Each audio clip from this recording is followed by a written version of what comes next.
এর আগে তোমাদের লিঙ্গুইস্টিক্সের মোটামুটি বেসিক্স যে জিনিসগুলো জানার প্রায় হয়েই গেছে সব কিছু। এবার লাস্ট 3টে ক্লাস আছে, তার মধ্যে একটা ইন্দো ইউরোপিয়ান ল্যাঙ্গুয়েজের ওপর। এইটা খুব একটা মানে বোঝানোর বিষয় নয়, আমি মোটামুটি বলে দিচ্ছি। তো এখান থেকে এখনো সেই অর্থে প্রশ্ন আসেনি। আচ্ছা, তো প্রথম হচ্ছে যে write a note on the different stages of Indo European languages. Indo European ভাষার বিভিন্ন যে স্তরগুলো সম্পর্কে লিখতে বলেছে। Describe the main groups of Indo-Aryan family of languages. Write a note on Indo-European language family. Write a critical note on the Indo-European family of languages, to which of these Pali is affiliated. আচ্ছা, এইটা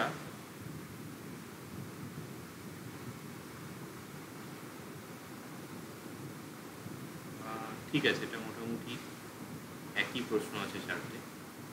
এখানের যেটা বিষয়ের তাৎপর্য সেটা হচ্ছে যে এর আগে আমি বলেছিলাম যে ভারতীয় ভাষা এবং ইউরোপিয়ান বহু ভাষার মধ্যে সাদৃশ্য আছে দেখে যে অনেক স্কলাররা করেছিলেন যে এই ভাষাগুলি আদতে প্রাচীনতর একটা কোনো ভাষা থেকে বিবর্তিত হয়ে তৈরি হয়েছে। তো সেই ভাষাগুলিকে ইন্দো ইউরোপীয় ভাষা বলা হচ্ছে, ইংরাজি ইন্দো ইউরোপিয়ান। ইন্ডিয়া থেকে ইন্ডো আর ইউরোপ থেকে ইউরোপিয়ান এরকম হচ্ছে। এবারে আমি এখানটা মোটামুটি পড়েই বলে দিচ্ছি, যাতে কোনো জায়গায় যদি শব্দ বা কোনো বিষয় অজানা থাকে এখান থেকে মোটামুটি জানতে পারো। মূল ইন্দো ইউরোপীয় ভাষাভাষী জনগোষ্ঠী বা আর্যরা প্রথমে যাযাবর প্রকৃতির ছিল বলে অনুমান করা হয়। তাই তারা খাদ্য শিকারের তথা উপযুক্ত বাসস্থানের সন্ধানে মূল বাসভূমি থেকে দূরতর বিভিন্ন প্রান্তে ছড়িয়ে পড়ে। স্বভাবতই দেশ ও কালের ব্যবধানে উক্ত জনগোষ্ঠীর বিভিন্ন দলের ভাষার মধ্যে বিবিধ রূপান্তর সৃষ্টি হয়। এগুলি কালক্রমে বৃদ্ধি পেলে মূল ভাষা হতে ভিন্ন ভিন্ন গোষ্ঠীর মধ্যে কতগুলি স্বতন্ত্র ভাষার সৃষ্টি করে। এই সকল ভাষাগুলিকে, আচ্ছা এটা পরে পড়ছি। তার মধ্যে এখানে যেটা বিষয় হচ্ছে যে একটা জনগোষ্ঠী যখন একটা জায়গা থেকে বিভিন্ন জায়গায় স্প্রেড করে, তো যথারীতি যে তারা যে ভিন্ন ভিন্ন জায়গায় যখন চলে যায়, পরস্পরের সঙ্গে খুব একটা আদান প্রদান হচ্ছে না, এবং একটা টাইমের যখন ব্যবধান তৈরি হয় 100 বছর, 200 বছর, 300 বছর, তখন অটোমেটিক্যালি দুই জায়গার মানুষের কথার মধ্যে একটা তফাৎ তৈরি হয়। যেমন এটা সবচেয়ে সুন্দর নিদর্শন আমরা দেখতে পাবো, ইংরাজি ভাষাটা কিন্তু একান্তই মানে ইংল্যান্ডের ভাষা ছিল। পুরো যে গ্রেট ব্রিটেন যদি বলা হয় বা ইউকে, সেখানে সর্বত্র ইংরাজি প্রচলিত ছিল না। স্কটল্যান্ডের দিকে স্কটিশ প্রচলিত ছিল এই ধরনের।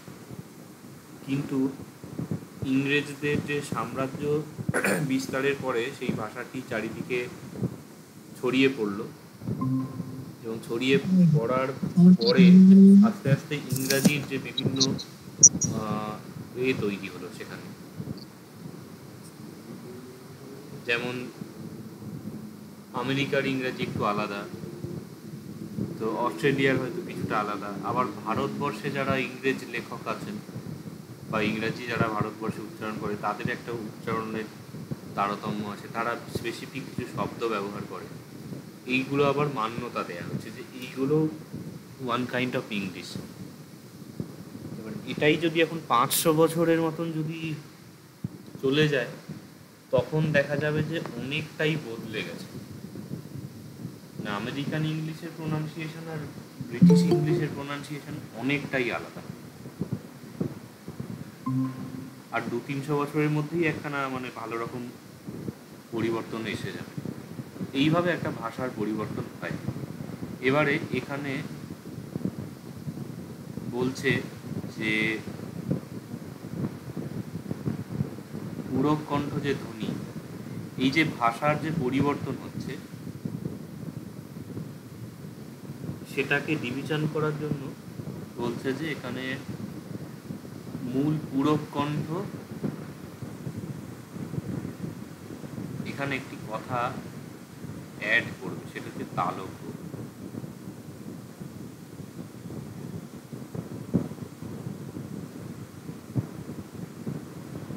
আচ্ছা, পূরক কণ্ঠ অনেক সময় লেখে, এইখানের কথাটির তাৎপর্য হচ্ছে এই যে প্যালাটো গাটারাল বলছে, তোমাদের লিঙ্গুইস্টিক্সের প্রথম দিকে একেবারে শেখানো হয়েছিল যে শব্দের উচ্চারণ স্থান কোথায় কোথায় হয়।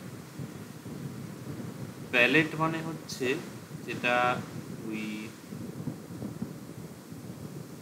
গাটারাল মানে তো যেটা কণ্ঠ নালী বোঝাচ্ছে এই জায়গাটা, আর প্যালেট বলতে মোস্টলি এটা সফট প্যালেটকে বোঝাচ্ছে। দ্যাট মিনস যেটা আমাদের ভারতীয় মতে যেটা আমরা কণ্ঠ বলে থাকি, এটা নিয়ে আমি কিছুটা বলেছিলাম। এটা হচ্ছে মুখের ভিতরের দিকে পিছনের যে অংশ, এই জায়গাটা মানে জিভ পৌঁছায় না, জিভ দিয়ে যদি পিছন দিকে দেখো এই জায়গাটা নরম হয়, এই জন্য ইংরেজিতে সফট প্যালেট বলে। আর এর সামনের অংশটা মানে দাঁতের পিছনের দিকটা, এটা শক্ত হয় বলে এখানটাকে হার্ড প্যালেট বলে। তো এই জায়গাটি এবং এই যেটা কণ্ঠ যে জায়গাটিকে বলা হচ্ছে, তো এই দুটো জায়গা আর প্রভাবে কোনো ধ্বনি উৎপন্ন হতো, সেটাকে ইংরাজিতে প্যালেটো গাটারাল বলা হয়, বাংলায় পূরক কণ্ঠ বলে। এবং মোস্ট করে এটা পূরক কণ্ঠ তালব্য হওয়া উচিত, কেন যাই হোক, তো পূরক কণ্ঠই লেখো, আমি চেক করে নেব কোনো বই। এবার ধ্বনির দুই ধরনের আছে। এই যে পূরক কণ্ঠ যে ধ্বনি হয়, সেটার দুই ধরনের পরিবর্তন দেখতে পাওয়া যায়। মানে একটা বর্ণ দুরকমভাবে পরিবর্তিত হচ্ছে। দুরকম পরিবর্তনের ক্ষেত্রে কিভাবে পরিবর্তন হচ্ছে সেটার ভিত্তিতে ক্লাসিফিকেশন করা হয়। একটা হচ্ছে যে এটার জন্য একটা স্পেসিফিক শব্দ নিয়ে নেওয়া হচ্ছে। আচ্ছা, এখানে প্রথমে বলে দিই, এই যে প্যালাটাল সাউন্ড বলছে এইটা, আচ্ছা এটা অ্যাকচুয়ালি এই সফট প্যালেট না, এটা হার্ড প্যালেটই হবে, মানে যেটা দাঁতের পিছর দিকের অংশ, মানে তালু যেটা বলা হয় ডাইরেক্ট তালু, আর একটা হচ্ছে কণ্ঠ মানে গলা। তো মেইন যে সাউন্ড ছিল সেটাকে বলছে এই যে প্যালাটো গাটারাল, মানে কণ্ঠ তালব্য ধ্বনি, দুটোকে মিক্স হয়ে আছে একটা। এবারে এই যে পন্তং একটা শব্দ নিয়েছে, পন্তংয়ের কে এর মাথায় দেখো একটা এই সাইন দেয়া হয়েছে। এই সাইনটা দেয়া হয়েছে তার কারণ হচ্ছে যে এইটাই কণ্ঠ তালব্য ধ্বনি বলে রোমান স্ক্রিপ্ট বা অ্যাকচুয়ালি এটা কাইন্ড অফ আইপিএস স্ক্রিপ্টে এইভাবে লেখা হয়। তো এই বর্ণটি হচ্ছে কীভাবে পরিবর্তন হচ্ছে সেটা দেখা হবে। আচ্ছা, শব্দটা হচ্ছে কন্তং, এরকম হচ্ছে। ওয়ের মাথায় একটা অ্যাসেন্ডিং অ্যাকসেন্ট আছে, আমার অ্যাকসেন্টের এত জ্ঞান নেই। আর এটা হচ্ছে নিচে ডট মানে হচ্ছে একটা অনুস্বার, কন্তম। এই শব্দটা বোঝায় 100, 100। এই শব্দটি এই ইউরোপিয়ান ল্যাঙ্গুয়েজগুলো এবং ভারতীয় ভাষাগুলি সেখানে কিন্তু প্রয়োগ হয় ভিন্ন ভিন্ন রকমভাবে, এবং এটা খুব ইন্টারেস্টিং জিনিস, এটা ক্লাসের শুরুতে বললেই ভালো হতো। তো এখানে এই শব্দের মধ্যে পূরক কণ্ঠ যে ক ধ্বনি আছে, এটা ক আমি মুখে বলছি, কিন্তু এর উচ্চারণটা অ্যাকচুয়ালি অন্যরকম হবে। এইটি কণ্ঠধ্বনি কোনো সময় কেতে পরিণত হয়, দ্যাট মিনস যেটাই সব ফলের থেকে হয়, মানে বাংলার যে ক যেরকম উচ্চারণ হয় সেই রকম।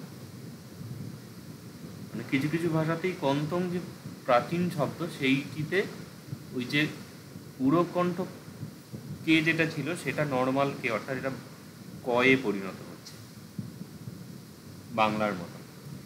তো যে ভাষায় এইরকম পরিবর্তন হয় সেগুলোকে একটা গুচ্ছে রাখা হয়েছে। আর ওই গুচ্ছের যে ভাষা, মানে যে ভাষাগুলো আছে তার মধ্যে লাতিন ভাষাটাও পড়ে। তো লাতিন ভাষাতে এই শব্দটা পরিবর্তিত হয় কেন্তুম। এটা সি আছে, কিন্তু এইটা অ্যাকচুয়ালি ওয়ার্ডটা লাতিনে লেখা, এই জন্য সি প্রোনাউন্সিয়েশন না হয়, এটা কে প্রোনাউন্সিয়েশন হচ্ছে কেন্তুম। ইংরাজিতে তো সি এর জায়গায় বহু ক্ষেত্রেই কে উচ্চারণ হয়, তো এটা লেখা হয়েছে সেন্তুম, কিন্তু উচ্চারণটা হবে কেন্তুম। কেন্তুম, টিও না, কেন্তুম মানে হচ্ছে, স্যার একটা কথা বলবো? হ্যাঁ বলছি কি এর বলছো? আগের থেকে একটু শর্টে বলতে পারবেন? শোনা যাচ্ছে না। এর আগের থেকে একটু শর্টে বলতে পারবেন? এখান থেকে ধরতে রেকর্ডিং পারছি আছে, না। দেখে নিও। ধরতে পারছি না। এবারে কেন্তুম হচ্ছে এই যে ভাষাগুচ্ছ, সেটার নাম দেয়া হচ্ছে কেন্তুম গুচ্ছ বা কেন্তুম ভাষাগুচ্ছ। তো এটা ধরো বলা হলো যে 10 জন আছে, 10 জন ছেলে আছে, তাদের মধ্যে 6 জন এক রকমের, 6 জন ধরো লাল জামা পরেছে, তো আমরা বললাম এটা লাল গ্রুপ। আর 4 জন হয়তো ধরো নীল জামা পরেছে, তাদেরকে বলা হলো নীল গ্রুপ। এবার যারা লাল জামা পরেছে তাদের মধ্যে একজনের নাম হয়তো ধরো বলা হলো দেবাশিস, তাহলে বলা হলো এটা দেবাশিসদের গ্রুপ। তাহলে ইন্ডিভিজুয়ালের নাম দিয়ে পুরো গ্রুপটাকে নাম করা হচ্ছে। সিমিলারলি যে যে যে এগুলোর ক্ষেত্রে এটা কয়ে পরিণত হচ্ছে, কেতে উচ্চারণটা, সেই গ্রুপের মধ্যে ভাষা হচ্ছে লাতিন। তো লাতিনের যে কেন্তুম নামটা হচ্ছে, সেই থেকে এটার একটা নামকরণ হচ্ছে কেন্তুম। সেখানে একটি কথা বলে দিই, সেটা হচ্ছে যে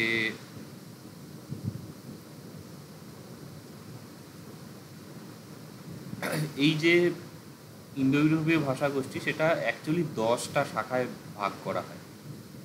তো 10টার মধ্যে 6টা হচ্ছে একটা, মানে কে হয় 6টা ভাষাতে, আর 4টে ভাষাতে এটা মানে এজ হয়, যেটা ঊষ্মধ্বনি, স, স, তালব্য স, দন্ত স, ইত্যাদি। 4টা 6টার গ্রুপ হচ্ছে, 6টা গ্রুপের ক্ষেত্রে এটা কে হয়ে যায়, মানে ক উচ্চারণ হয় এই শব্দটি, সেইটিকে কেন্তুম বলা হচ্ছে। এবং সেই 6টার মধ্যে একটা হচ্ছে ভাষা হচ্ছে লাতিন, এবং লাতিনে কেন্তুম শব্দটা হয় বলে এই গুচ্ছের নাম রাখা হয়েছে।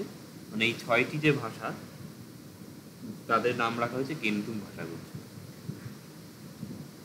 আর যে ভাষাগুলিতে ইন্দো ইউরোপীয় যে কন্তম শব্দটি, পূরক কণ্ঠ ক যে ধ্বনি আছে, সেটি শীষ ধ্বনিতে পরিণত হয়েছে।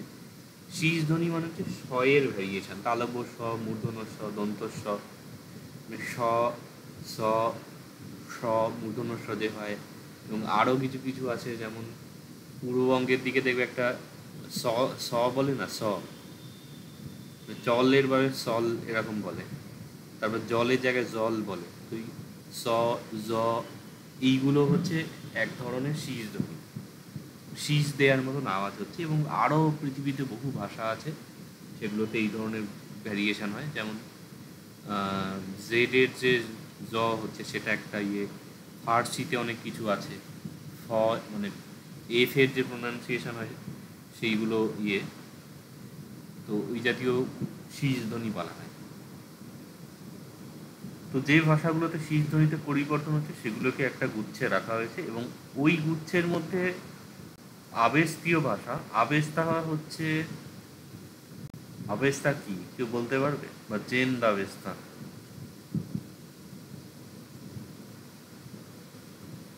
কেউ নাম শুনেছো জেন্দ আবেস্তা? ধর্মগ্রন্থ, হ্যাঁ, পার্সিদের ধর্মগ্রন্থ। হুম, পার্সিয়ান যারা আছে তাদের ধর্মগত জেন্দ আবেস্তা। তো ওই আবেস্তার যে ভাষায়, সেখানে এটা সপ্তম এরকম হয়, এইটা উল্টানো আছে। এগুলো অ্যাকচুয়ালি আইপি স্ক্রিপ্টে মোটামুটি লেখা, তো এর অনেক অক্ষরই বুঝতে অসুবিধা হবে। তো এই স্ক্রিপ্টের তাৎপর্য যদি দেখতে চাও, তাহলে তোমাদের যে লিঙ্গুইস্টিক্সের আমি মানে টোটাল যে নোটসের বইয়ের মতন যেটা দিয়েছি, ডব্লিউবিসিএস পালি গাইড, ওর শুরুর দিকে দেখবে অ্যাব্রিভিয়েশন আছে, সেখানে প্রত্যেকটা লেটারের তাৎপর্য বলা আছে, যেটাকে অ্যাকচুয়ালি সোয়া বলে, শর্ট অ এর উচ্চারণ হয়, একটা শর্ট এরকম একটা উচ্চারণ হবে। তো যাই হোক, তোমাদের এত করার প্রয়োজন নেই, এটা এই বাংলায় শতম এরকম বলতে পারো। তো যেহেতু এই গুচ্ছের মধ্যে একটা হচ্ছে স্যাম্পল হচ্ছে শতম, তো এই জন্য এই গ্রুপের নাম করা হয়েছে শতম। তাহলে পুরো জিনিসটাকে যদি সংক্ষেপ করা হয়, যে প্রাচীন যে ইন্দো ইউরোপীয় ভাষা, সেখানে যে পূরক কণ্ঠ ধ্বনি, যেটাকে আমরা এইভাবে লেখা হচ্ছে, এইটি কিছু কিছু ভাষাতে পরিণত হচ্ছে ক, কিছু কিছু ভাষায় পরিণত হচ্ছে স, এবং এটাকে বলা হচ্ছে তালব্য এটা হচ্ছে কণ্ঠধ্বনি, এইটা হচ্ছে মোটামুটি তালব্য ধ্বনি বলা চলে। তালব্য নয়, এটাকে শীষ ধ্বনি বলা হচ্ছে, মানে শয়ের ভ্যারিয়েশন। কোনো কোনো ভাষায় এটা তালব্য স হচ্ছে, যেমন এইটা যে বললাম শব্দটা হচ্ছে 100 বোঝায়, তা আমাদের ভাষায় আমরা কি বলি এটাকে? 100কে 100কে এই দেখো স বলছি না, অ্যাকচুয়ালি শব্দটা সংস্কৃতের শতক, তাহলে এটা তালব্য স হচ্ছে। তারও দু এক জায়গায় অন্য ভ্যারিয়েশন হয়, তো মোট কথাই শীষ ধ্বনি হয়। তো এই যে ক যেটাই হচ্ছে, এটার সংখ্যা হচ্ছে 6টা, এবং এই শাখার মধ্যে একটি ভাষাতে লাতিনে এটাকে বলা হয় কেন্তুম, এই জন্য এই গ্রুপের ভাষার নাম করা হচ্ছে কেন্তুম। আর এই গ্রুপের একটা ভাষা হচ্ছে আবেস্তা, যে ভাষায় লেখা হয়েছে, মানে ওল্ড পার্সিয়ান, সেখানে এটাকে বলা হচ্ছে শতম। তাহলে কেন্তুম শব্দটির একটা ভ্যারিয়েশন হচ্ছে মানে কন্তং, যে প্রাচীন ইন্দো ইউরোপীয় ভাষা, তার একটা ভ্যারিয়েশন হচ্ছে কেন্তুম, একটা ভ্যারিয়েশন হচ্ছে শতম। কেন্তুম থেকে একটা কেন্তুম ভাষাগুচ্ছ, আর একটা হচ্ছে শতম ভাষাগুচ্ছ, এরকম বলা হচ্ছে। তো এটা দেখে অনেক সময় প্রশ্নটা আমাদের মানে গ্র্যাজুয়েশনে এরকম আসতো যে কেন্তুম শতম বিভাজন সম্পর্কে লেখো, তো এটা ওই একই প্রশ্ন হবে, এবং এখানে যা আছে এই ভূমিকা শুদ্ধ লিখে দিলেও এটা হয়ে যায়, এখানে কোনো অসুবিধা নেই। এবারে কেন্তুম যে ভাষাগুচ্ছ আছে, এইটা দেখা যায়। কেন্তুম ভাষাগুচ্ছর মধ্যে মোট 6খানা শাখা আছে। একটা হচ্ছে গ্রিক, ইতালীয়, কেল্টিক, টিউটনিক, তোখরীয় আর হিথীয়। এইগুলো হচ্ছে মানে মাদার ল্যাঙ্গুয়েজ বলা যেতে পারে, এবং এগুলো সবই প্রায় ক্লাসিক্যাল ল্যাঙ্গুয়েজ।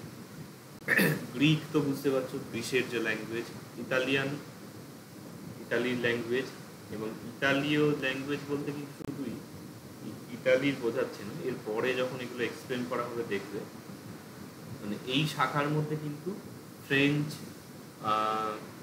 রোমানিয়ান ল্যাঙ্গুয়েজ, তারপর ইতালিয়ান বর্তমান যে ল্যাঙ্গুয়েজ আছে, স্প্যানিশ, পর্তুগিজ, এরকম বেশ কিছু ভাষা কিন্তু এই শাখার মধ্যে পড়ছে। এবং স্প্যানিশ, পর্তুগিজ, ফ্রেঞ্চের মধ্যে, ফ্রেঞ্চ এবং ইতালিয়ানের মধ্যে ভালো রকমই সাদৃশ্য আছে। এই গ্রুপের ভাষাগুলোকে একটা নাম দিয়ে বলে, সে রোমান্স ল্যাঙ্গুয়েজ বলে। আমাদের লিঙ্গুইস্টিক্সে প্রশ্ন এসেছিল যে রোমান্স ল্যাঙ্গুয়েজ কাকে বলে, আমরাও যে রোমান্স মানে আবার ঠিক ভালোবাসা টালোবাসা বোঝাচ্ছে নাকি, পরে জানা গেল যে যেহেতু ইতালির মানে রোমের ভাষা, এই জন্য রোমান্স ল্যাঙ্গুয়েজ এরকম বলা হয়। তো এই হলো। কেল্টিক হচ্ছে আইরিশ যে ল্যাঙ্গুয়েজ আছে না, তাদের ভাষা। এটা অনেক ডিটেলসে পড়াতে পারলে খুব ভালো হতো, ম্যাপ ট্যাপ নিয়ে। যাই হোক, মোটামুটি ইউরোপের ম্যাপ এবং এশিয়ার ম্যাপ যদি তোমাদের স্মরণে থাকে বুঝতে পারবে, বা তোমরা একটু ইন্টারনেটেও সার্চ করতে পারো, এগুলো নিয়ে খুব ভালো ভালো ম্যাপ ট্যাপও পাওয়া যায়, কোন ভাষা কোথায় প্রচলিত ছিল। কেল্টিক মানে হচ্ছে আয়ারল্যান্ড, বুঝতে পারছো, যেটা আয়ারল্যান্ড আই থিঙ্ক এর উপরের দিকটা না, মানে ব্রিটেনের আপার পোর্শনে তো আয়ারল্যান্ড আছে মনে হয়, ওই জায়গাতে মোটামুটি এই ভাষাটি ছিল। এবং ওই যে নর্থ টর্স বলে না, নর্থ যে ইউরোপের যে স্ক্যান্ডিনেভিয়া ইত্যাদি যে জায়গাগুলো, ওইখানের কিছুটা জাতি ছিল, মোস্ট প্রবলি ওদের ল্যাঙ্গুয়েজও এইরকম ছিল। টিউটনিক হচ্ছে, টিউটনিকের আরেকটা নাম হচ্ছে জার্মানিক, মানে জার্মানের ল্যাঙ্গুয়েজ, এবং ইংরাজি হচ্ছে এই শাখারই অন্তর্ভুক্ত। তোখরীয় এবং হিথীয় এই দুটো শাখা বর্তমানে প্রচলিত নয়। তোখরীয় হচ্ছে যেটা ওই কাশকর, মানে কাজাকিস্তান, তুর্কিস্তান, ওই যে এলাকাটা, ওই জায়গার একটা প্রচলিত ভাষা ছিল। এই জায়গা থেকে বেশ কিছু ম্যানুস্ক্রিপ্ট পাওয়া গেছে, মোস্টলি এগুলো বুদ্ধিস্ট ম্যানুস্ক্রিপ্ট, ওই জায়গার স্থানীয় ভাষায় লেখা। এই ভাষাগুলো কিন্তু ইন্দো ইউরোপীয় ভাষার মধ্যেই পড়ে। আর হিত্তীয় মানে হচ্ছে এইটা অ্যাকচুয়ালি যে আনাতোলিয়া আছে না, যেটা তুরস্কের মধ্যে এখন পড়ছে, ওই জায়গাতে এখন সভ্যতা কিছু ছিল, তাদের ল্যাঙ্গুয়েজ হচ্ছে এই। এটা একদম ম্যাপ দিয়ে দেখালে খুব ভালো হতো। যাই হোক, তোমরা একটু ম্যাপ দেখে মিলিয়ে নিতে পারো, এটা মনে রাখতে তাহলে খুব সুবিধা হবে। এবার এই ডিটেলসগুলোতে যাওয়া হোক। তো এই প্রত্যেকটা ভাষাতেই কিন্তু কোনো না কোনোভাবে মানে ওই কন্তং শব্দর জায়গাতে, মানে একশোবাচক যে কন্তং শব্দ, সেটা থেকে কেটা থাকবে। প্রথম হচ্ছে গ্রিক, এই শাখায় কন্তং শব্দটি কাতন হয়েছে, এটাকে হে কাতন বলা হয়। এগুলো একটু রোমান স্ক্রিপ্টেই লিখতে হবে কষ্ট করে। বাংলাও লিখতে পারো, অসুবিধা নেই, মানে এটাকে ধরো কন্তং এইভাবে বললে, তবে এইটা মুখস্থ করে রোমান স্ক্রিপ্টে যদি লিখতে পারো তো খুব ভালো হয়। হে মানে হচ্ছে গ্রিকের এক বচনের জন্য হে বসানো হয়, মানে 100, এই জন্য হেটা লেখা। তো কেন্তুম ভাষাগুচ্ছের ভাষাগুলির মধ্যে প্রাচীন সাহিত্যে সবচেয়ে বেশি সমৃদ্ধ হচ্ছে প্রাচীন গ্রিক ল্যাঙ্গুয়েজ। এটা Greece, Asia Minor, Cyprus, Aegean দ্বীপপুঞ্জ এই জায়গায় প্রচলিত ছিল। ক্রিটে প্রাপ্ত প্রত্নলেখ, ওই যে গ্রিস যে জায়গাটা আছে, দেখবে ভূমধ্যসাগরের ওখানে প্রচুর ক্ষুদ্র ক্ষুদ্র দ্বীপপুঞ্জ আছে, সেই জায়গাতে প্রচলিত ছিল। এই ভাষার সবচেয়ে প্রাচীন নিদর্শন পাওয়া যাচ্ছে ক্রিটে, সেটা হচ্ছে খ্রিস্টপূর্ব 1400 শতাব্দী, ভীষণ প্রাচীন। এই ভাষার কতগুলো উপভাষা হচ্ছে, বাংলায় যেমন রাঢ়ী, বরেন্দ্র ইত্যাদি ছিল, সেরকম এই দড়ি, আত্মিক, ইয়নিক, এখানে না এটা তয়ে তয়ে হয়ে গেছে, এটা ও হবে, কথাটা ইয়নিক। এই যে ইয়নিকের সঙ্গে আমাদের একটি শব্দের সাদৃশ্য আছে। অ্যাকচুয়ালি এটার জায়গাটার নাম ছিল ইয়োনিয়া।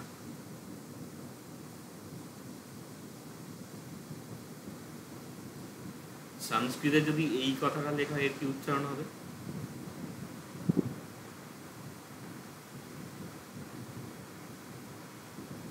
বাংলায় যবন, সংস্কৃতে উচ্চারণ হয় যবনা।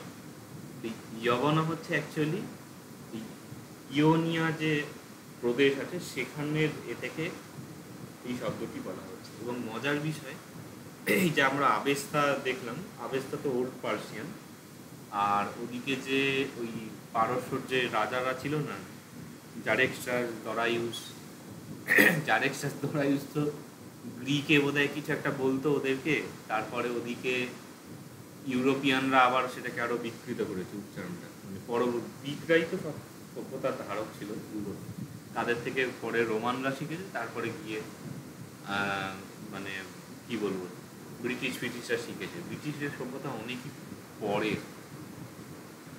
যাই হোক, জারেক্সাস বলা হয়, মোটামুটি তার ইয়ে হচ্ছে, মানে প্রোনাউন্সিয়েশনটা হচ্ছে স্কয়ারিয়া এইরকম। দরায়ুসের নাম হচ্ছে দারয় বংশ।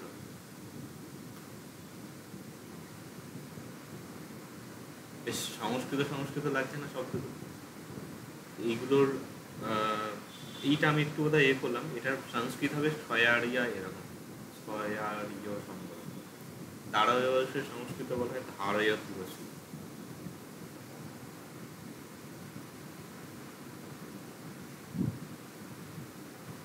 আর এদের, এটা যখন পার্সিয়ান কিছুটা আসবে এখানে দিন, তখন বললে ভালো হবে। এদের যে এর রাজবংশের নাম কি মনে আছে কারণ? যে দরায়ুস, জারেক্সাস, যে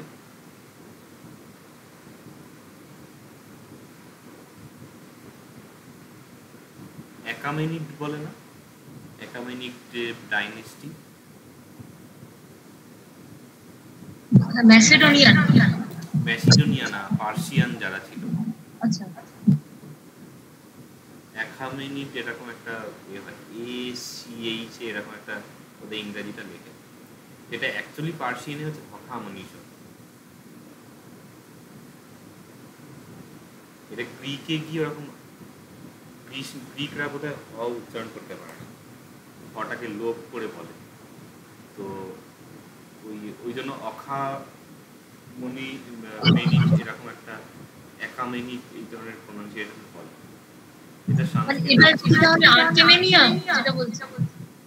আহা, পার্সিয়া মনে হচ্ছে ইরান। ইরান, আচ্ছা পার্সিয়া। হ্যাঁ, ওখানে হ্যাঁ, কি বলছো? ওই ইরানে আর কি, পার্সিয়া। হ্যাঁ, ওদের যে ছিল না যে এখামেনি না এখামেনি এরকম একটা কি বলে, কেইজ দিয়ে বলে। অ্যাকচুয়াল পার্সিয়ান ইনস্ক্রিপশন হচ্ছে হখামনিশও বলা হয়। পার্সিয়ানে আমাদের সংস্কৃতে যে স্থলে স হয় সেই জায়গায় হ হয়, এটা ওই জন্য হখামনিশ এই ধরনের সংস্কৃত হয়, সামথিং মিনিংটাই এবং অদ্ভুতভাবে যে বেদের যে সোমরসের কথা বলা হয়, সোমকে ওরা হৌম বলে, সেম সোমরস এটা। তারপর কেউ যদি কখনো আবেস্তার টুকটাক পড়ো, মানে জোরাস্ট্রিয়ান যে জরাতুস্ট্রের অদ্ভুতভাবে ওদের যে মানে রিলিজিয়াস টেক্সটের বিভিন্ন পার্টগুলো ওরা যশ্ন বলে। যশ্ন হচ্ছে সংস্কৃতির যেটা যজ্ঞ মানে যজ্ঞ, বহু শব্দ এরকম একই রকম। এবং আমাদের লিঙ্গুইস্টিক্স যেহেতু আমরা পাঠ পড়েছি, কিছু কিছু পিস এরকম পুরো প্যারালাল সংস্কৃতের সাথে মিলে যায়। এইগুলোই হচ্ছে মানে প্রমাণ যে এই ভাষাগুলো অ্যাকচুয়ালি একটা প্রাচীন কোনো রূপ থেকে আসছে। আচ্ছা, এবার একটু আগানো হোক। এটা তাহলে ইওনিক হবে, ইত্তনিক হয়ে গেছে, মানে মাত্রাটা পড়বে না। এবং এটা হচ্ছে অ্যাকচুয়ালি ইওনিয়ার ভাষা। ইওনি একটা প্রদেশ ছিল গ্রিসের। এওলিক, আকার্য সাইপ্রিয়ান আর উত্তর পশ্চিমা গ্রিক, এগুলো নামকরণ করা হচ্ছে। এগুলো প্রত্যেকটা মোটামুটি জায়গার নাম হিসেবে, মানে গ্রিসের এক একটা প্রদেশ ছিল সেই ছিল। এবং আমাদের বাংলায় যে ভাষার যে বিভাজনগুলো করা হয়, উপভাষাগুলো, সেগুলো দেখো ওই স্থান ভিত্তিক। ঝাড়খণ্ডী, রাঢ়ী, বরেন্দ্রী, বঙ্গালী, বঙ্গাল প্রদেশের ভাষা, বরেন্দ্রর ভাষা, রাঢ়ের ভাষা, ঝাড়খণ্ডের দিকের ভাষা, এইরকম। এবং কামরূপী বা রাজবংশী যখন বলা হচ্ছে, কামরূপী কিন্তু কামরূপের সন্নিকটের বলে প্রদেশের ভাষা এই অর্থে হচ্ছে। এদের মধ্যে সবচেয়ে সমৃদ্ধ ছিল আত্মিক ইওনিক। এটা প্রতি ক্ষেত্রেই তয়ে তয়ে হয়ে গেছে, মানে এই জায়গাটা শিল্প সংস্কৃতি সমৃদ্ধ ছিল, এই জন্য এই হচ্ছে। হ্যাঁ, যে প্রসঙ্গেই হখামনিশের কথা এলো সেটা হচ্ছে এদের যে ইনস্ক্রিপশন আছে জাডেক্সাস বা দরায়ুসের, সেখানেও কিন্তু এরাই যবন শব্দটা ব্যবহার করেছে অদ্ভুতভাবে। এবং এখানে এরকম মানে গদর, তারপর আরো বেশ কিছু শব্দ আছে যেগুলি অ্যাকচুয়ালি হচ্ছে গান্ধার। এবং যেটা মোস্ট ওয়ান অফ দ্য কন্ট্রোভার্সির ব্যাপার হিন্দু শব্দ নিয়ে, এইখানে কি বললাম, শটাকে পার্সিয়ানরা হ উচ্চারণ করত। তো আমাদের যে সিন্ধু প্রদেশ ছিল, সিন্ধুকে কিন্তু এদের যেই ডাইরেকশন দ্বারা এদের ইনস্ক্রিপশন হিন্দু বলে উল্লেখ করেছে এবং আছে। আমি একবার পড়েছিলাম মানে ইনস্ক্রিপশনের এটা টেক্সটগুলো, এবং ইউটিউবে এক জায়গায় পুরো ইনস্ক্রিপশনটা কেউ পড়ে বলছে। আমাদের ক্যালকাটা ইউনিভার্সিটি লিঙ্গুইস্টিক্সের কেউ একজন হবে, মানে পার্সিয়ান যে ওল্ড পার্সিয়ানের যে ইনস্ক্রিপশনটা আছে সেটা একদম রিডিং করে শোনাচ্ছে এবং নিচে মিনিংগুলো লেখা ছিল। তো সেখানেই হিন্দু, গান্ধার, মানে গদর এরকম আছে, যেটা অ্যাকচুয়ালি সিন্ধু এবং গান্ধারকে রিপ্রেজেন্ট করছে। যাই হোক, এই বিষয়টা এখানে বলা, এখানে একদম কম্প্যাক্ট লেখা এবং পুরো ইনফরমেশনের ভাষা আছে। এখানে না বোঝার মতন বিষয় হয়তো খুব একটা নেই, কিন্তু এই ইনফরমেশনগুলো এই জায়গায় লেখার একটা অসুবিধা হয়। আচ্ছা, আবার এওলিক যে উপভাষার মধ্যে হোমারের ইলিয়াদ এবং ওডিসি রচিত হয়েছে, মূলত আত্মিক উপভাষা থেকে মধ্যযুগের কৈনে নামক ভাষা এবং তা থেকে বর্তমান আধুনিক গ্রিক ভাষার জন্ম হয়েছে। এইখানে আরেকটি বিষয় আমি প্যারালাল বলে রাখি, এইখানে যে শাখা বিভাজনগুলো করা হচ্ছে এগুলো সব প্রাচীন ভাষা। যেমন শেষে যখন আসবে যে ভারতীয় আর্য ভাষা যখন বলা হচ্ছে, ভারতীয় আর্য বললে পুরো ভারতবর্ষের ভাষাগুলোকে বোঝাচ্ছে, এবং সেটা হচ্ছে একদম ১৫০০ খ্রিস্টপূর্বাব্দ থেকে। প্রথমে তার প্রাচীন রূপ হচ্ছে যে প্রাচীন ভারতীয় আর্য, যেটার মধ্যে আমরা বেদের ভাষা পাচ্ছি। তারপর মধ্য ভারতীয় আর্য, যে সময় আমরা পালি, প্রাকৃত এইসবগুলো পাচ্ছি, এবং তারপরে নব্য ভারতীয় আর্য, যে সময় আমরা অ্যাট প্রেজেন্ট যে বাংলা, উড়িয়া, অসমিয়া, তারপরে হিন্দি, উর্দুও কিন্তু মানে আর্য ভাষার মধ্যেই পড়ে। ওদিকে মারাঠি, কাশ্মীরি, রাজস্থানী, গুজরাটি, পাঞ্জাবি, আবার মাইনর অনেক ক্ষুদ্র ক্ষুদ্র ল্যাঙ্গুয়েজ আছে যেগুলো অতটা প্রসিদ্ধ নয়, সেই সবগুলো সবই হচ্ছে ভারতীয় আর্য শাখার অন্তর্গত। এবার এই যখন ভারতীয় আর্য ভাষা সম্পর্কে বলা হচ্ছে, তখন তার প্রাচীনটা আমরা দেখব, আর মধ্য এবং নব্বর যেটা, সেটা একদম ছুঁয়ে চলে যাওয়া হবে, সেটা নিয়ে এত ডিটেলসে এখানে দেওয়া থাকে। এখানে যেমন এই যে এত কিছুই প্রথমে বলা হলো, এই যে ভাষার ডিভিশন ছিল, এখানে এই ইলিয়াদ, ওডিসি ইত্যাদি, এগুলো সব প্রাচীন রূপের নিদর্শন। আর মধ্যযুগের মানে গ্রিকের যে মধ্যস্তরের ভাষা, মধ্যযুগের ভাষা, এটা কোইনে। আর মডার্ন হচ্ছে নব্য রূপ হচ্ছে আধুনিক যে গ্রিসের ল্যাঙ্গুয়েজ, এইটা একটা গেল। এবার হচ্ছে ইতালীয় শাখা।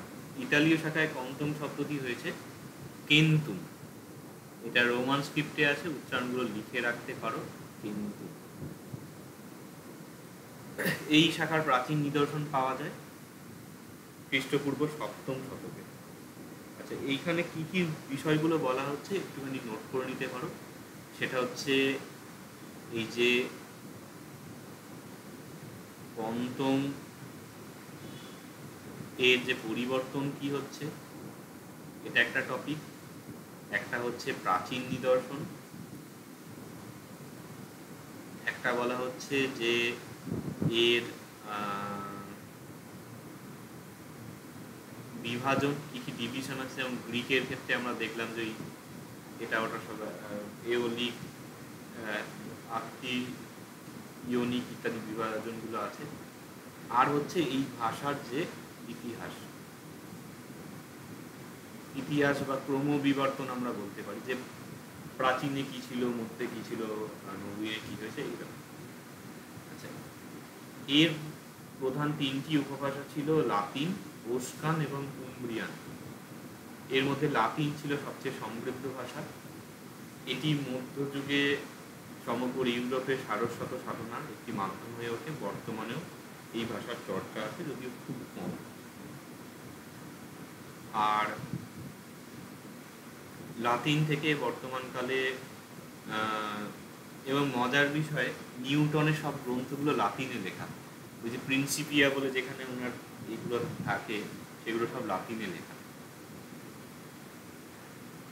বর্তমানকালে ইউরোপের ইতালিতে ইতালীয়, ফ্রান্সে ফরাসি, পর্তুগিজ, পর্তুগালে, স্পেনে স্প্যানিশ ইত্যাদি রোমান্স ভাষাগুলি সৃষ্টি হয়েছে। এই বিষয়টা সংক্ষেপে বলা হলো। তোমাদের কিছু জিজ্ঞাসা থাকলে বলতে পারো যদি বুঝতে না পারো। এরপর হচ্ছে কেল্টিক। কেল্টিক এই শাখাতে মানে পঞ্চম শব্দটি প্রাচীন আইরিশে হচ্ছে কেট, আর ওয়েলসে হচ্ছে কন। ওয়েলস মানে হচ্ছে ওই ইংল্যান্ডের ছবিটা যদি এইরকম করে হয়, এইরকম টাইপের, এইরকম জায়গাটা হচ্ছে ওয়েলস। প্রিন্স অফ ওয়েলস বলে কারোর মনে একটা কোনো নাটক বা কিছু আছে ইংরেজি লেখকের, এই জায়গাটা হচ্ছে এই ওয়েলস এরকম বলে। আর এই পুরো ওয়েলসটা মনে হয় আলাদা একটা কোনো প্রদেশ। এই জায়গাটা ধরো ইংল্যান্ড, এই মানে পুরো জায়গাটার আপার পোর্শনটা হচ্ছে স্কটল্যান্ড। এখানে স্কটিশ ভাষা প্রচলিত। ইংরাজি হচ্ছে এইরকম জায়গার মানে এই এর মধ্যে ভাষা। যাই হোক, প্রাচীনকালে কেল্টিক শাখার ভাষাগুলি ইউরোপের বিস্তৃত এলাকায় প্রচলিত ছিল, কিন্তু ইতালীয় এবং টিউটনিক শাখার প্রসারে সংকুলিত হয়েছে। যেমন অনেক ভাষা কোনো জায়গায় প্রচলিত থাকে, তারপরে বাংলাদেশে যেমন উর্দু চাপিয়ে দিয়েছিল, তারপর ঝামেলা করে না হয় দেশ আলাদা হলো।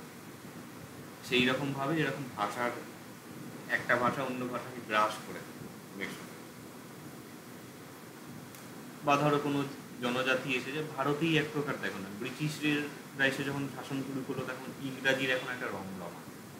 তার আগে যখন মানে ইসলামিক ইনভেশনগুলো হলো, তারপরে সে ফার্সিটাকে এসে চাপিয়ে দেওয়া হলো।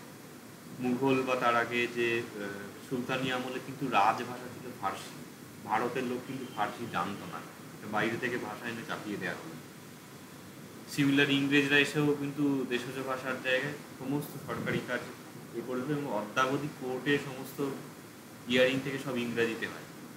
সাধারণ মানুষের মধ্যে, সাধারণ মানুষ তো দূরের কথা, আমরাই অনেকে আছি যে হয়তো আইনের মার প্যাঁচের মানে আইনের যে ভাষার সেগুলো বুঝবো না। তো সেই চলছে এখনো সিস্টেম। তো এইখানে পড়তে গিয়ে অনেক জায়গাতে পাবে যে একটা ভাষা প্রাচীনকালে প্রচলিত ছিল, তারপরে সেটা বিলুপ্ত হয়ে গেছে। তো কেল্টিক যে সেটা ওই বললাম নর্স ফর্স যে ল্যাঙ্গুয়েজগুলো ছিল সেগুলো একটা সময় তাদের সাহিত্য পাওয়া যেত, কিন্তু পরে এই যে দুটি জাতি মানে ইতালীয় মানে কি রোমানরা সাম্রাজ্য বিস্তার করেছিল, রোমান যে মানে তো এখন ওখানেও সেম রে, যখন এরা করলো তখন গিয়ে ওখানে লাতিনকে চাপিয়ে দিল রাজভাষা হিসেবে। টিউটনিক মানে হচ্ছে ওই যে ওদের ওই কি অ্যাংলো স্যাক্সন না কি সব বলে না, ইংরাজি সাহিত্যের ইতিহাস যারা ভালো জানে তারা বলতে পারবে। এই তো ইংরাজির তো লোক আছে কুনাল, ওই ওদের যে একটা আক্রমণ করেছিল না মানে জার্মানের দিক থেকে, কি একটা জাতি, দুর্ধর্ষ জাতি, তো তারা হচ্ছে ওই টিউটনিক যারা। আই থিঙ্ক বোধহয় ওই যে গল বলে না যাদের, গল ভাইকিং সামথিং, মানে যারা এই রোমান সাম্রাজ্যকে ধ্বংস করে দিয়েছিল, ওই ওরাই হচ্ছে এই টিউটনিক জাতীয় যারা। তো এরা এসে যখন এসে সব দখল করে নিল তখন এদের ভাষাটি সেখানে চাপিয়ে দিল, এবং এই যে আইরিশ বা কেল্টিক যে শাখাটি ছিল সেটি আস্তে আস্তে সংকুচিত হয়ে গেল। এই শাখার প্রধান তিনটি শাখার মধ্যে গলিশ শাখা, তিনটে শাখার মধ্যে একটা হচ্ছে গলিশ। গল, এই তো এখানে গল শব্দটা প্রচলিত হচ্ছে নাকি গল বলতে অন্য বোঝায়। যাই হোক, এইটি বর্তমানে লুপ্ত হলেও ব্রিটানিক শাখার মধ্যে কর্নিশ, ওয়েলস, কর্নওয়াল বলে প্রদেশ আছে ইংল্যান্ডে, আর ওয়েলসও প্রদেশ আছে, ও ব্রিটন, এইগুলো ল্যাঙ্গুয়েজ। আর গ্যালিক শাখার মধ্যে আইরিশ, স্কটস গ্যালিক ইত্যাদি ইউরোপের উত্তর পশ্চিম অঞ্চলে প্রচলিত। এগুলো এখন লিভিং ল্যাঙ্গুয়েজ আছে, এবং এরা পুরো নিজেদের দাপটের নিজেদের ভাষাগুলো ব্যবহার করে। আমাদের ভারতবর্ষের মতন নয় যে দেশজ ভাষা বলতে বা করতে তাদের কোনো লজ্জা লাগে না। অদ্ভুত বিষয়, জার্মানরা মেডিকেল জিনিস কিন্তু জার্মান ভাষাতেই পড়ে। ইতালির লোকেরা মানে সমস্ত কিছু সায়েন্সও পড়ে ইতালিয়ান ল্যাঙ্গুয়েজে, ডাক্তারিও করে ইতালিয়ান ল্যাঙ্গুয়েজে, তারা ইংরাজি দিয়ে করে না। আমাদের ভারতের লোকেরাই এটাকে এখনো দাসত্ব বজায় রাখছে। মজার বিষয়, আমাদের পাশের দেশ মিয়ানমারে কিন্তু ইংরাজি চলে না। ওরা ব্রিটিশ শাসন যখন হলো কত সালে 48 না কততেই মনে হয় মিয়ানমার স্বাধীনতা পেয়েছিল, তারপর কিন্তু ইংরাজির পরিবর্তে ওরা ভীষণভাবে নিজেদের ভাষাটিকেই ওখানে সরকারি কাজ থেকে শুরু করে শিক্ষা ব্যবস্থার মাধ্যম হিসেবে রাখে। এবার হচ্ছে টিউটনিক। টিউটনিককে জার্মানিকেও বলা হয় অনেক সময়, যেহেতু জার্মানদের ল্যাঙ্গুয়েজ। এই শাখার প্রাচীন নিদর্শন হলো খ্রিস্টীয় 4th শতকে গথিকে রচিত বাইবেলের অংশবিশেষের অনুবাদ, যা উলফিলাস নামে পরিচিত। এটা অনেক সময় উলফিলাসও বলে, মোস্ট প্রবলি এটা ডব্লিউ দিয়ে লেখা হয় ইংরাজিটা, এই জন্য উলফিলাস ও উলফিলাস এই উচ্চারণটা আসে। বাংলায় উলফিলাস লিখলে অসুবিধা নেই। এই শাখার প্রাচীন মানে ভাষাগুলির প্রধান 3 শাখার মধ্যে পূর্ব শাখার গথিক বর্তমানে লুপ্ত। পশ্চিম শাখা থেকে প্রাচীন জার্মানিক, প্রাচীন স্যাক্সন, প্রাচীন ফ্রাঙ্কিশ, অ্যাংলো ফ্রিজিয়ান ভাষাগুলি উৎপন্ন হয়েছে। এই যে স্যাক্সন, অ্যাংলো স্যাক্সন ল্যাঙ্গুয়েজ বলে। অ্যাংলো মানে কি বোঝায়? ফ্রান্সের লোকেদের বলে নাকি? কুনাল ভুলে গেছো সব নাকি? ইংরাজি সাহিত্যের ইতিহাস। প্রায়টাই ভুলে গেছি ওই চ্যাপ্টার মাঝখানে একটা বোঝা যাচ্ছে না, একটু স্পষ্ট করে বলো। ভালো স্পষ্ট মনে নেই স্যার আমার। কি? ভুলে গেছি স্যার, ভালো মনে নেই। তাহলে আর কি হবে? ঠিক আছে, তো এই শাখাগুলি থেকে বর্তমানকালে প্রচলিত ভাষা জার্মান, ডাচ, ইংরেজি ইত্যাদি ভাষার সৃষ্টি হয়েছে। এইগুলো হচ্ছে আধুনিকের যুগ। এবার হচ্ছে তোখরীয়। চীনা তুর্কিস্তানে ওই যে উইঘুর টুইঘুর আছে না, যেখানে ঝামেলা হয়, ওই জায়গাগুলো ওরা কিন্তু চাইনিজ না, জোর করে সব চাপিয়ে দিচ্ছে। তো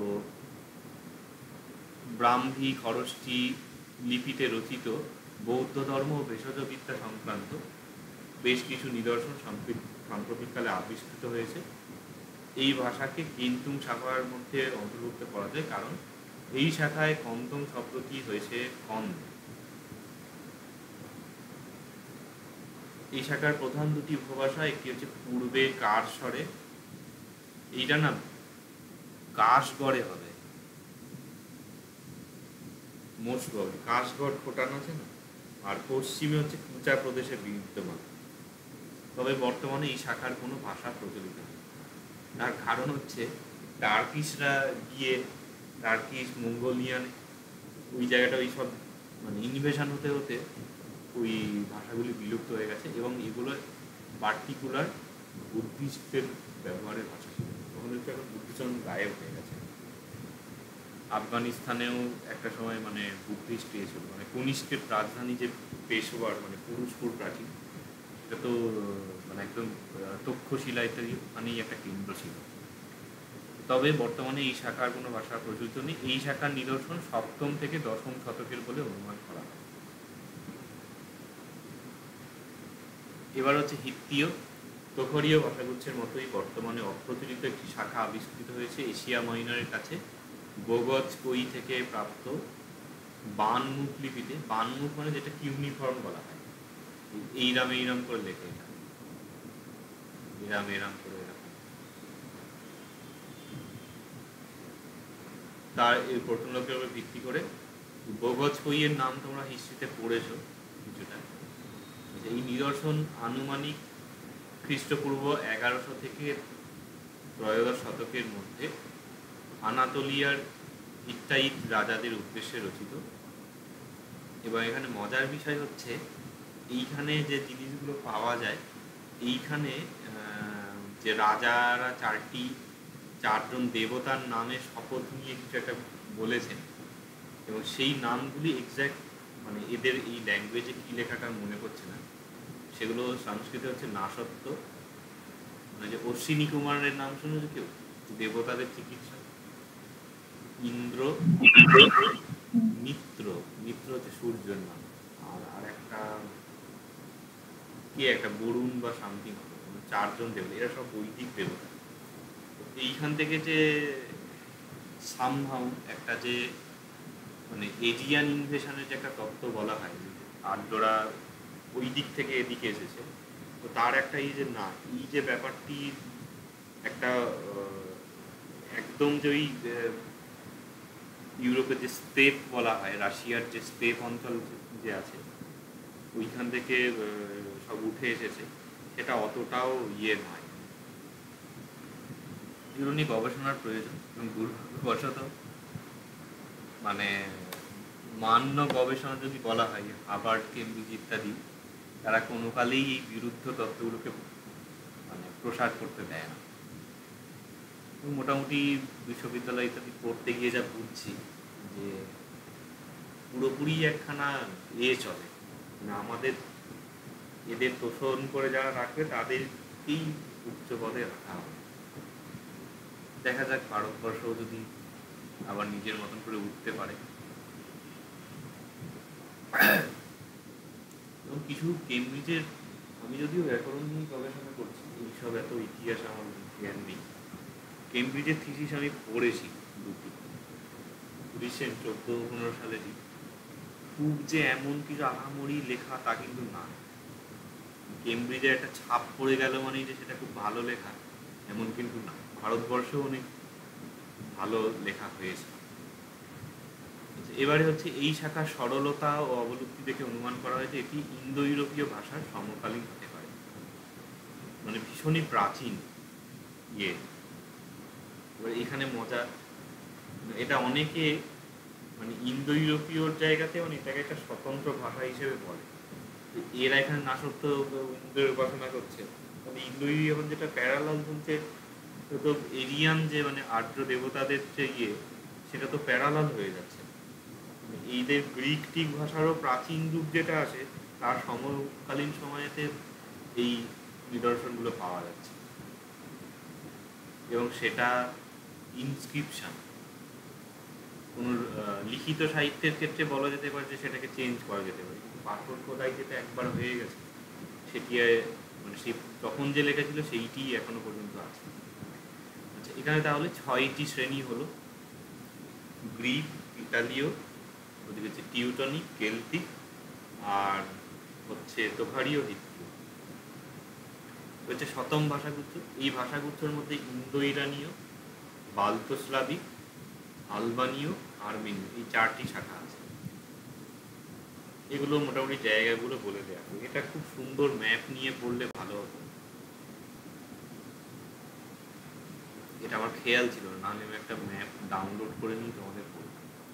তোমরা চেষ্টা করবে একটু পড়ার সময় বাড়িতে যদি গ্লোব টোব বা কিছু থাকে, বা অ্যাটলিস্ট একটা এশিয়া ইউরোপের ম্যাপ নিয়ে বসতে পারো, বা এখন সার্চ দিলে হয়তো ইন্দো ইউরোপীয় ভাষাগোষ্ঠী, ইন্দো ইউরোপিয়ান ল্যাঙ্গুয়েজ ফ্যামিলি বলে সার্চ দিলে ভালো ভালো একদম ছবি টবি ডায়াগ্রাম পেয়ে যাবে। এই শাখার মধ্যে ফার্স্ট বলা হচ্ছে ইন্দো ইরানীয়। নামটা শুনেই বুঝতে পারছো ইন্ডিয়া এবং ইরানের ভাষা। এখানে পন্তং শব্দটি আবেস্তীয় ভাষায়, মানে পার্সিয়ান যে ল্যাঙ্গুয়েজ, ওল্ড পার্সিয়ান, সেখানে হচ্ছে সপ্তম। এইটা অ্যাকচুয়ালি শর্ট অ উচ্চারণ হয়, সপ্তম এরকম টাইপের।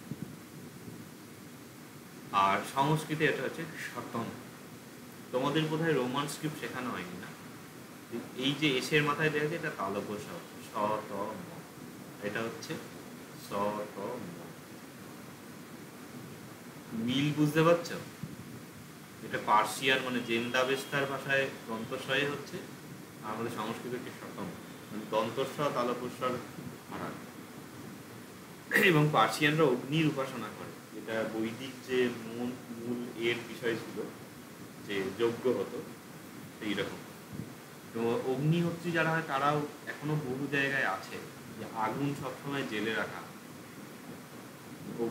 অগ্নিকে কখনো নিভতে দেওয়া হয় না। পার্সিয়ানদেরও যে টেম্পল যে হয় ওখানে আগুন জ্বালানো থাকে। এই শাখায় মূলত 3টি শাখার মধ্যে, মানে ইন্দো ইরানীয়র মধ্যে ইরানীয় শাখার প্রাচীনকালের নিদর্শন হচ্ছে আবেস্তা, আর পারস্য সম্রাটদের প্রথমে মানে জারেক্সাস দরায়ুস যে আছে,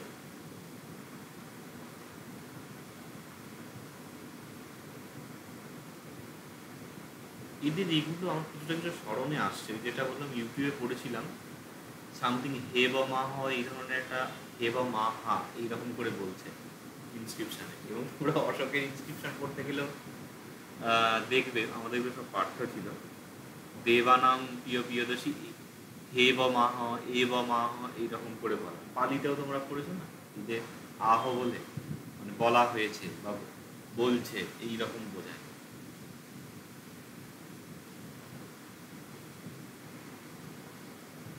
একদম মনে আছে, মানে ইনস্ক্রিপশনগুলোতে রাজাদের সব এপিটার থাকতো না, বারবার ওই কথাটা রিপিটেশন হচ্ছে ইয়েটার ইয়েতে। যাই হোক, এবারে মধ্যযুগে হচ্ছে পহলবী ভাষা, মানে মিডিল যে পার্সিয়ান ল্যাঙ্গুয়েজ এটা। আর বর্তমানে হচ্ছে ফার্সি, বালুচি, পক্ত, এই যে ভাষাগুলো আছে এগুলো পাকিস্তানে প্রচলিত। এইগুলো হচ্ছে ইন্দো ইউরোপীয় ভাষা।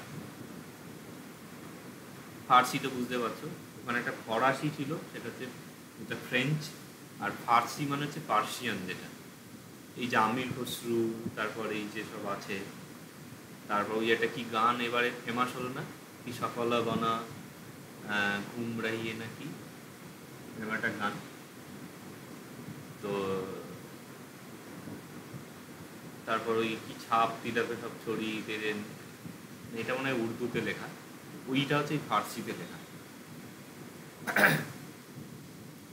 আচ্ছা, এইটা হলে পার্সিয়ান হলো একটা শাখা। এইটা না এমনভাবে লেখা হয়েছে, জিনিসটাকে ছোট করতে গিয়ে তোমরা যদি এরকম একটা ডায়াগ্রাম বানিয়ে নাও তো ভালো হয়। এখানে ইন্দো ইউরোপীয়, এই ইন্দো ইরানীয়, এখানে একটা হচ্ছে ইরানীয় শাখা, ইরানীয়র প্রাচীন হচ্ছে একটা, মধ্য একটা, নবীন একটা, এইরকমভাবে করে দিলে মনে রাখতে সুবিধা হবে। তারপর বলছে অপর ভারতীয় আর্য শাখা, মানে একটা ইরানীয় শাখা, তারপর বলছে ভারতীয় আর্য। ভারতীয় আর্য শাখার প্রাচীন নিদর্শন হচ্ছে ঋগ্বেদ, তাহলে এর একটা হলো। মধ্যস্তরের নিদর্শন হচ্ছে বিভিন্ন শ্রেণীর প্রাকৃত, এই একটা হলো। বর্তমানে মানে আধুনিক স্তরে হচ্ছে বাংলা, হিন্দি প্রভৃতি আধুনিক ভাষা এই। আর অবশিষ্ট শাখা দরদীয় ভাষা, মানে শাখার ভাষা কাশ্মীরি বর্তমানে প্রচলিত। তাহলে এইটা আর একটা হচ্ছে কাশ্মীরি। ড্যারডিক বলে একটা ল্যাঙ্গুয়েজ, এটা কি দর্দনা এরকম একটা পুরোনো কাশ্মীরের কোনো একটা জায়গার কোথায় নাম ছিল, সেই থেকে। কাশ্মীরিতে কিছু কিছু সংস্কৃতির সাথে মেলে, কাশ্মীরি যে ওয়ার্ডগুলো, যেমন একটা ওই যে ইন্ডিয়ান ট্যুরিজমের দেখবে বিজ্ঞাপনে একটু বিগত হয়তো 10-12 বছর বা তারও আগে একটা দেখাতো, মানে কাশ্মীর হয়তো ডাল লেক দেখাচ্ছে, এটা দেখাচ্ছে, ওটা দেখাচ্ছে, আর ব্যাকগ্রাউন্ডে একটা কথা বলতো কি আমি আসতে আমি আসতে আমি আসতে। কারো স্মরণে আছে? আমি আসতে মানে হচ্ছে, মানে পুরো কথাটা মনে নেই আমার, ওই আমি আসতে একটা রিপিটেশনের মুক্ত করে মনে পড়ছে। তো ওটা বলছে জগতে যদি স্বর্গ বলে কোথাও থাকে, আমি আসতে মানে হচ্ছে এইখানে আছে। এই আসতে যেটা আমাদের সংস্কৃতে অস্থি, অস্থি মানে আছে না, অস্থি অস্থি। এবং মজা হচ্ছে অস্থি থেকে পালিতে অচ্ছতি হয়, অচ্ছতি করেই আমাদের আছেটা আসছে। হিন্দিতে হয়তো ইউজ হয় না, কিন্তু গুজরাটিতে আবার না কেমছো, মারাঠিতেও বোধহয় আস্ত না এরকম একটা কি বলে। তো এগুলো হচ্ছে মেন ওই যে অস ধাতুর বিবর্তনে হচ্ছে। আর হিন্দিতে ক্যাশে হো, এই যে হোটা হচ্ছে পালিতে যে হতি পাও, এই হতির বিবর্তিত রূপ। পালি যদি কেউ শিখতে পারে না, মানে সংস্কৃত শিখলো, পালি শিখলো, মডার্ন ল্যাঙ্গুয়েজগুলো পুরো চোখে দেখতে পাবে যে কীভাবে ওয়ার্ডগুলো বিবর্তন হচ্ছে। আচ্ছা, এইটা হলো এখানে ঠিক আছে। এরপরে হচ্ছে বাল্তো স্লাভিক। এই ভাষার মধ্যে দুটি এর ভাগের মধ্যে একটা হচ্ছে বাল্টিক। বাল্টিক শব্দটা তো শুনেছ, মানে আর এইটা হচ্ছে রাশিয়ান যে ওই জায়গাটা আছে না, ওইখানের ভাষাই। চেক টেক সব ভাষাগুলো আছে এই যেখানে, চেক রিপাবলিক, স্লোভানিয়া, ক্রোয়েশিয়া, এইসব যে ইয়েগুলো ওদের ভাষা। তো এই শাখার মানে দুটি ভাগ, একটা হচ্ছে বাল্টিক, একটা স্লাভিক। এদের মধ্যে বাল্টিক শাখার প্রাচীন হচ্ছে প্রাচীন প্রুশীয় ভাষা, 16 শতকে লুপ্ত হলেও অপর দুই শাখার ভাষা লিথুয়ানিয়ান ও লেটিস বর্তমানে প্রচলিত। বাল্টিকের মধ্যে একটা হচ্ছে প্রাচীন প্রুশীয়, আর লিথুয়ানিয়ান, লেটিস, তিনটে ভাষা, একটা লুপ্ত হয়ে গেছে, এই দুটো এখন প্রচলিত আছে বাল্টিক শাখায়। স্লাভিক শাখার মধ্যে এখানে ভ আর ব বিবর্তন হয়েছে, অ্যাকচুয়ালি ভি দিয়ে লেখে, স্লাভিয়া যে বানানটা হয়, ভিটাকে আমরা অনেক সময় বাংলায় ভ বলি বা অনেক সময় ব বলা হয়, স্লাভিয়া মানে স্লাভিক বলা হয়, লেখা আছে, একটাই লিখে নেবে, ভ লিখলেই ভালো। তো এর প্রাচীন রূপ হচ্ছে খ্রিস্টান ধর্মযাজকদের রচনা প্রাচীন বুলগার বা প্রাচীন স্লাভিক নামে পরিচিত। বর্তমানে এই শাখার 3 ভাগের মধ্যে দক্ষিণ শাখার বুলগার মানে বুলগেরিয়ার ভাষা, সার্বক্রেশিয়া বা এরকম কোনো জায়গার নাম হবে, স্লোভানীয় মানে স্লোভানিয়ার ভাষা। আর পশ্চিম শাখার মধ্যে হচ্ছে চেক, স্লোভাক মানে ওই চেকোস্লোভাকিয়া, যে এরা বোধহয় প্রথমে দুটো আলাদা দেশ ছিল, তারপর আবার জুড়ে গেছে, মানে বিশ্বযুদ্ধের পরে আলাদা হয়ে গেছিল, এরকম একটা কিছু পড়েছিলাম। পোলিশ হচ্ছে পোল্যান্ডের ভাষা। আর পূর্ব শাখার মধ্যে এইগুলো কিন্তু ছক করে নেবে, নাহলে লিখতে গিয়ে পুরো তালগোল পাকিয়ে যাবে। মানে স্লাভিক যখন হচ্ছে, স্লাভিকের এইটা একটা ভাষা, এইটা একটা ভাষা, এইটা একটা, এর কি কি নিদর্শন, এর কি কি নিদর্শন, এই কি কি নিদর্শন, এইরকম।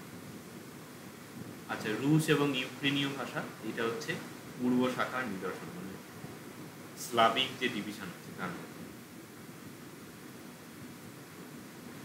এবং সর্বত্রই দেখবে এদের প্যারালালগুলোর মধ্যে ঝগড়া।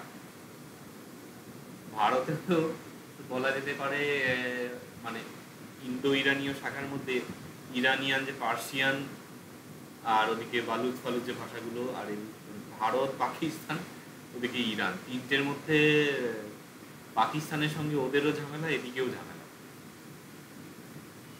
এবং যতগুলো মানে গ্রিকদের সাথে ইতালিয়ানদের ঝামেলা, ওদের সাথে ওদের ঝামেলা, এইরকম সব লেগেই গেছে। এরপর হচ্ছে আলবানীয়। এই শাখার ভাষা আলবানীয়, বর্তমানে আদ্রিয়াটিক উপসাগরে অ্যাড্রিয়াটিক সি যেটা বলা হয়, এটার এক্স্যাক্ট সংখ্যাটা আমার ঠিক মনে পড়ছে না,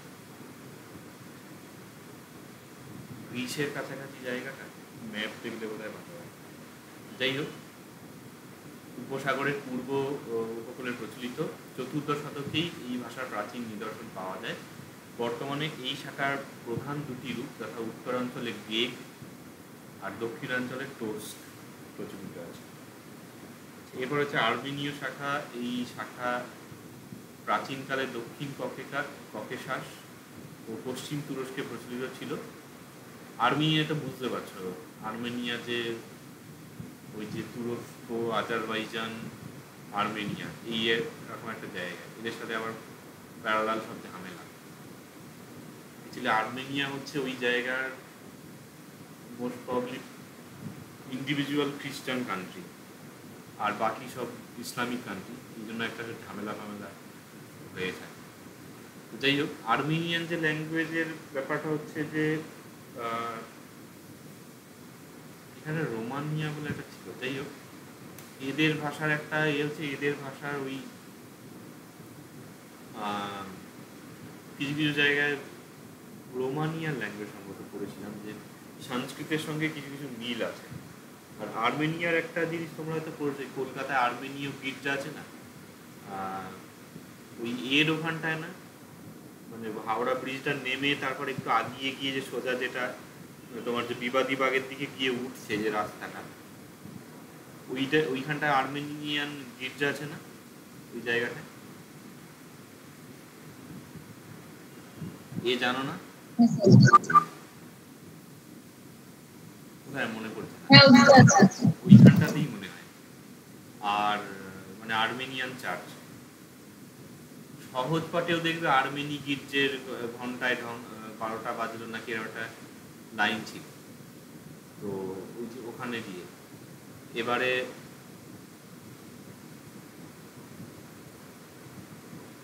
তো এদের এই খ্রিস্টান ধর্মযাজকদের রচনা পাওয়া যায়, ওখানে বোধহয় এইসব ভাষায় গান টান হয়। বর্তমানে আর্মেনীয় শাখার প্রধান দুটি রূপ, এশিয়ায় প্রচলিত আরারাত আর ইউরোপে প্রচলিত ইস্তাম্বুল। কি ইস্তাম্বুলের ভাষা নাকি তুরস্কের ইয়ে হচ্ছে। কিন্তু টার্কিশ যে ল্যাঙ্গুয়েজ আবার এই ইন্দো ইউরোপীয় ভাষার মধ্যে পড়ে না, ওরা আবার একটা স্বতন্ত্র ভাষা। ওই কাজাক, তাতার, মানে উজবেক, এই ল্যাঙ্গুয়েজগুলো ওই টার্কিশ ল্যাঙ্গুয়েজ। এই গেল, এই নোটটি সেই অর্থে আসেনি, কিন্তু এটা খুব ইম্পর্টেন্ট জিনিস, আসলে আসতেও পারে, পড়ে রাখবে ভালো করে কাজে দেবে। আর এখান থেকে কোনো কিছু প্রশ্ন আছে?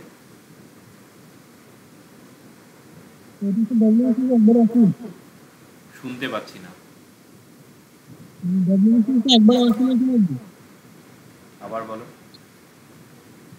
বলছি তো এই প্রশ্নটা একবারও আসে না এখনো পর্যন্ত।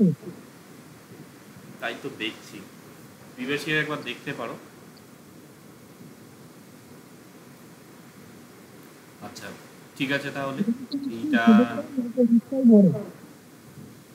কি এই নোটটা তো স্যার অনেকটাই বড়, এটা কি কিছুটা ছোট করা যাবে? এটাকে আর কি ছোট করবে তুমি? তোমরা এমন কথা বলো, একটা লিঙ্গুইস্টিক্সের যে কোনো বই দেখবে সেখানে যা লেখা আছে এটা মানে আর এখান থেকে কাটা যাবে না। আর কোনো নোট তোমরা এইটা ভেবে নেবে যে এগুলো কিন্তু আমার গ্র্যাজুয়েশনের সময় লেখা নোট, না আমার এখানে রচনা লেখার কোনো প্রয়োজন নেই। আমারও এখানে লিখে একটা ভালো নাম্বার পাওয়া যায়, সেটাই উদ্দেশ্য। সেইভাবেই এগুলোকে লেখা হয়েছে। মানে যতখানি মিনিমাম না দিলে নয় নাম্বার ভালো আসবে না, সেইভাবেই এটা লেখা। তো এই ছোট করার কথাটা কখনো বলবে না। আর তোমরা যদি অন্যান্য জায়গার নোট দেখো বা কোনো বই দেখো লিঙ্গুইস্টিক্সের, তাহলে তো আরোই বুঝতে পারো যে এই লেখাগুলো কতটা খাটুনি করে বানানো হয়েছে। যেমন হোমল্যান্ড অফ পালি লেখাটা, যে ওখান থেকে ওটাকে আর ছোট করতে গেলে তাহলে তোমাদের ওই শর্ট হ্যান্ডে লিখে আসতে হবে, আর ছোট করার মতো কোনো উপায় নেই। ঠিক আছে, আর কিছু জিজ্ঞাসা আছে?